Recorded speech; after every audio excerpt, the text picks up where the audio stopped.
Shalom jemaat yang terkasih di dalam Tuhan. Sebelum kita akan merenungkan firman Tuhan, mari kita berdoa terlebih dahulu meminta pimpinan Roh Kudus dalam memahami firman Tuhan pada hari ini. Tuhan Yesus, Gembala kami yang baik, hari demi hari Engkau menyertai kami, dan kami percaya bukanlah suatu kebetulan ketika kami di hari ini boleh ada dalam anugerah-Mu. Dan sebelum kami akan menjalani kehidupan, bahkan termasuk kegiatan atau aktivitas yang Tuhan percayakan untuk kami kerjakan, biarlah kami terlebih dahulu dapat merenungkan firman Tuhan dan juga memiliki hati yang mau melakukannya. Ini doa kami Tuhan, di dalam nama Tuhan Yesus kami telah berdoa. Amin. Firman Tuhan pada hari ini didasari dari kitab Injil Lukas pasalnya yang ketiga ayat 1 sampai yang ke-18. Tetapi saya hanya bacakan ayat yang ke-8a saja. Jadi hasilkanlah buah-buah yang sesuai dengan pertobatan. Jemaat sekalian, yang menjadi pesan utama firman Tuhan hari ini adalah mengenai pertobatan. Pertobatan yang dimaksud bukanlah sembarang pertobatan, tetapi pertobatan yang sejati. Di dunia yang semakin hari penuh dengan kepalsuan dan kemunafikan, maka penting sekali pada hari ini kita diingatkan kembali hidup dalam pertobatan yang sejati. Pertobatan, saya yakin kita sebagai orang percaya tidak asing dengan kata pertobatan ini. Namun pada hari ini tidak salah ketika kita semua kembali diingatkan apa yang menjadi arti atau makna pertobatan. Pertobatan atau bertobat adalah perubahan pikiran. Jadi pertobatan yang sejati diawali dari perubahan pikiran. Ada satu perubahan yang berkaitan dengan pemahaman atau mindset seseorang.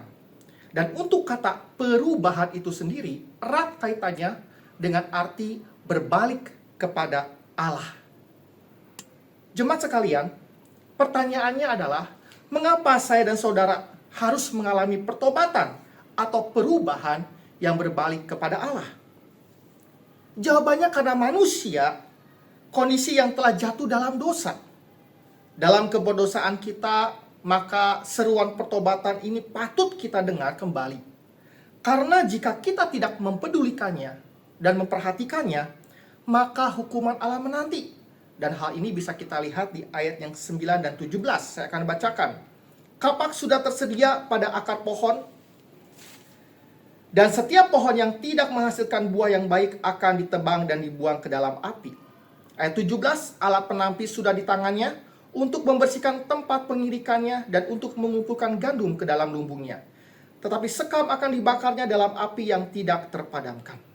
Oleh karena itu, jemaat sekalian, dalam keberdosaan manusia, maka penting sekali manusia hidup dalam pertobatan, yaitu perubahan yang berbalik arah kepada Allah sebagai Sang Pencipta.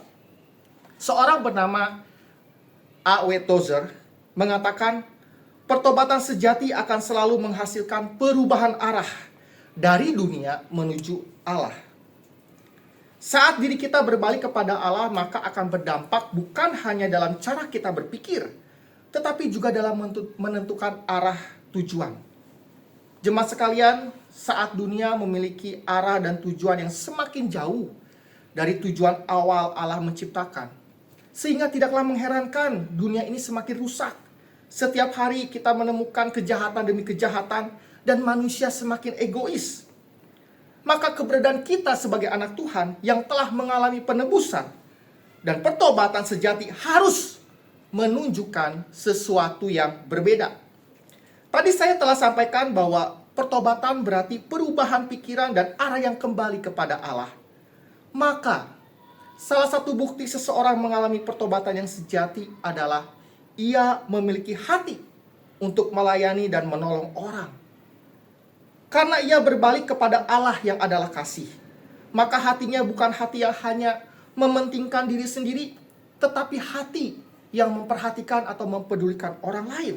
Dan hal ini kita bisa lihat di ayat 11 sampai dengan 15. Oleh karena itu, pertobatan yang sejati bukanlah pertobatan tanpa buah atau aksi, tetapi pertobatan yang berbuah, yang bertindak, yang beraksi. Pertobatan yang terjadi dalam diri sendiri secara personal, namun memberi dampak keluar. Jemaat sekalian, di bulan Desember ini kita telah memasuki masa Advent.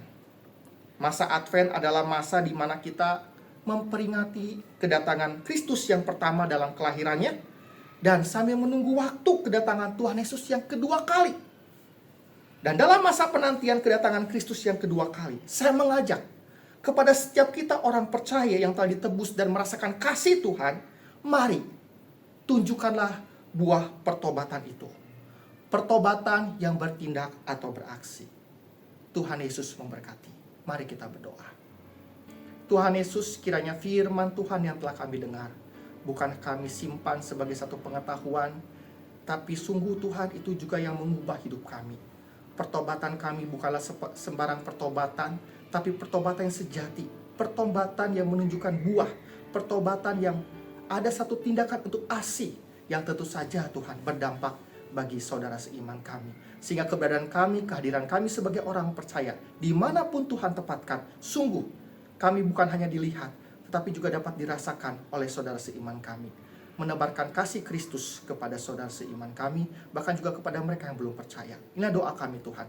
Dan kami menyerahkan untuk sepanjang hari ini ke dalam tangan pimpinan-Mu. Di dalam nama-Mu kami telah berdoa. Amin.